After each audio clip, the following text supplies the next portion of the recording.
जय श्री राम। आज मैं आपको एक रियल घटना बताने वाला हूँ जो मेरे साथ हुई थी। मैं वो लड़का हूँ जो भगवान पे भरोसा नहीं रखता था, क्योंकि कहीं ना कहीं मेरे भी दिमाग में भरा हुआ था कि ये सब लोगों के भरोसे होते हैं, बिलीव्स होते हैं, उन पे वो भरोसा करते हैं और इसलिए उनके साथ ये सब चीज़ें होती हैं। पर मैंने ये सब चीज़ों का अनुभव तब करा जब पिछली साल 7 जून को 2022 में मेरे फादर एक्सपायर हुए मणिपाल हॉस्पिटल में दिल्ली में। फिर हम हमारे फादर को वहाँ ले गए थे गाँव, और वहाँ पे हमने 13वीं का सारा कार्यक्रम करा था। लेकिन देखने वाली बात ये थी कि हमारी फैमिली में आज तक कोई आदमी जिंदा नहीं बचता था। ना हमारे दादा, ना दादा के दादा, ना हमारे एक वो चाचा और ना पापा। फिर मेरे को और मेरे भाई को देख देख के लगने लगा कि कहीं ना कहीं अब हमारे साथ भी कुछ ऐसे ही होने वाला है। हम डर गए थे पर आपस में कुछ शेयर नहीं कर रहे थे। लेकिन एक दिन भाई बहुत डरा हुआ नजर आता है, कुछ ज्यादा ही। घर वाले जैसे तैसे एक दो दिन में उससे बात निकलवा लेते हैं और वो बात ये सामने आती है कि मेरे भाई को एक सपना आता है। वो सपना उसको बहुत पहले से आ रहे हैं, जब पापा भी जिंदा थे। उसमें ये होता था कि पापा और भाई एक गांव के घर के बाहर जाते थे और उस घर के अंदर एक लेडी बैठी रहती थी। वो औरत गोदी में बुलाती थी पापा को। पापा चल जाते थे लेकिन भाई को बाहर ही छोड़ जाते थे। भाई बाहर खड़ा खड़ा पापा का इंतजार करता था, पर पापा बाहर नहीं आते थे। ये चीज रिपीट होती थी उसके सपने में बार बार। लेकिन जिस दिन फादर एक्सपायर हो गए उसके बाद उसको वही सपना आता है, लेकिन उसके अंदर फादर नहीं थे और वो औरत मेरे भाई को बुला रही थी। भाई बहुत डरता था और उस औरत ने भाई को बताने के लिए मना करा था कि वो ये चीज़ किसी को नहीं बताया, नहीं तो उसका अंजाम बहुत बुरा होगा। पर भाई ने जैसे तैसे हिम्मत करके ये वाली बात बताई। तो हमने एक पंडित जी को बताया कि ऐसी ऐसी बात है। उन पंडित जी ने जो बताया हमने वो करा, लेकिन उसका परिणाम नहीं मिला। अगले दिन भाई सो के उठा, उसने बताया कि उस औरत ने रात को मेरे भाई की सपने में पिटाई करी है, डंडे से मारा। ये बहुत डरावना था, क्योंकि एक सपना सपना तब तक होता है, चलो आया और गया, लेकिन ये एक कहानी की तरह सपना भी आगे बढ़ रहा है। इसके अंदर भी दिन हो रहे हैं डेली, इसके अंदर भी कहानी आगे बढ़ रही है। वो औरत डेली मिल रही है, बात कर रही है, डांट रही है, मार रही है। हम लोग डर गए थे बहुत ज्यादा। हम लोग अनेक पंडितों के पास गए, उपाय करे, झाड़ा लगवाया, लेकिन कोई फल नहीं मिला। उसके बाद जाके हमने कहीं दूर रिश्तेदारी में से पता चला कि कानपुर में, कल्याणपुर में माता जी रहती हैं। उनकी माता जी के पास मेरे भाई को ले के गए मामी और नाना जी। वो दोनों मिलके लेके गए और फिर वहां पे जाके माता जी का फोन आता है मम्मी के पास।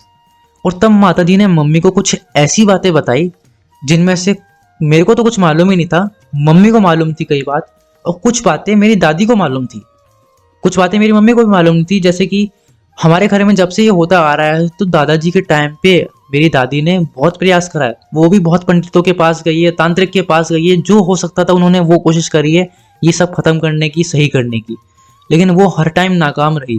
तब ये बात जब सामने आई तो मैं भी आश्चर्यचकित रह गया कि ऐसे कैसे कोई इंसान बता सकता है इतनी सारी गहरी बात, जो कि हमें खुद को मालूम नहीं है, वो कैसे बता सकते हैं। और फिर मैं समझ गया कि हाँ, कुछ तो है जो माता जी समझ जाती हैं बिना बताए। और उन्होंने ये बताया कि मेरे को और मेरी मम्मी को भी आना चाहिए था, नहीं तो हमें दिक्कत हो सकती है।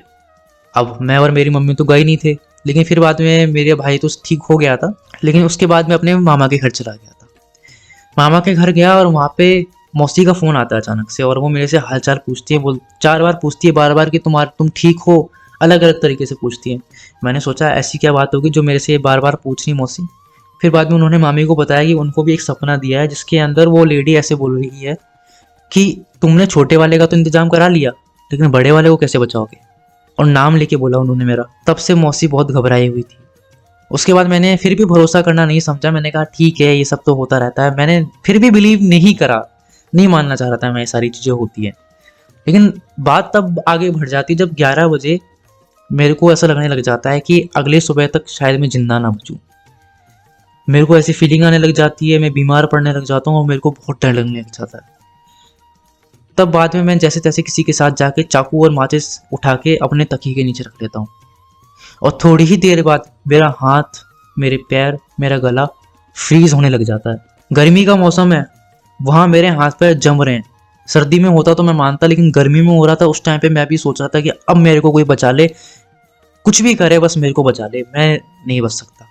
तब माता जी को रात को 11:30 बजे फ़ोन मिलाया और उन्होंने मेरे को हनुमान चालीसा के कुछ पाठ बताए। मैंने वो पाठ करे और मेरे को थोड़ा आराम मिला और मैं थोड़ा सो गया। फिर अगले दिन सुबह हम पहुंचे माता जी के पास और उन्होंने हमें फिर उन्होंने मेरा इंतजाम कराया और उन्होंने बताया कि गुरु पूर्णिमा पे एक पाठ होगा, उसके अंदर शामिल होना जरूरी है और उसके बाद तुम परमानेंटली ठीक हो जाओगे। मैं और मेरा भाई गुरु पूर्णिमा पे गए और वहाँ पे मैंने देखा कि ऐसे अनेक लोग हैं जिनका माताजी ने इलाज कराया। तो ये सब चीज़ें सच थी और माताजी ने हमें बचाया, उस औरत से बचाया और अब हम एकदम ठीक हैं। ये सब किसकी वजह से? सिर्फ माताजी की वजह से। और एक और चीज़ हुई, उसके बाद माताजी ने हमें हमारे पिताजी से मिलवाया।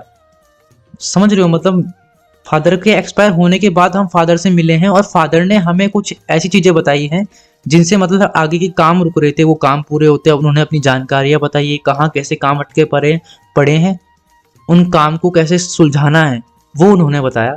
और उन्होंने ये तक बताया कि जब से वो एक्सपायर हुए हैं तब से वो 24 घंटे हमारे साथ रहते हैं, हमारी पूरी फैमिली को देख रहे हैं।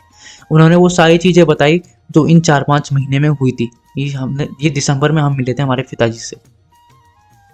ये सब किसकी वजह से मुमकिन हुआ? सिर्फ माताजी की वजह से। और मैं बहुत खुश हूँ कि मेरे को अब जाके एक असली पंडित मिला है और इनके लिए मैं कुछ भी नहीं कर सकता, क्योंकि मैं क्या कर सकता हूँ? पैसे में तो तोल नहीं सकता ना। पैसा आप कितना दोगे? ये जो चीज़ उन्होंने करी है ये एक असंभव चीज़ होती है, पैसे में मैं कैसे तोल दूँ? माता जी ने जो कराया हमारे लिए बहुत बढ़ के कराया। और माता जी आपको बहुत बहुत धन्यवाद, आपने मेरे को सही रास्ता दिखाया, एक ऐसी दुनिया दिखाई जो सच है, और आपने इतने लोगों की जान बचाई है। मेरे को ये जान के बहुत गर्व होता है और बहुत अच्छा लगता है कि मैं एक ऐसे इंसान को मानता हूँ, ऐसे इंसान के साथ रहता हूँ। माता जी आपको बहुत बहुत धन्यवाद। जय श्री राम।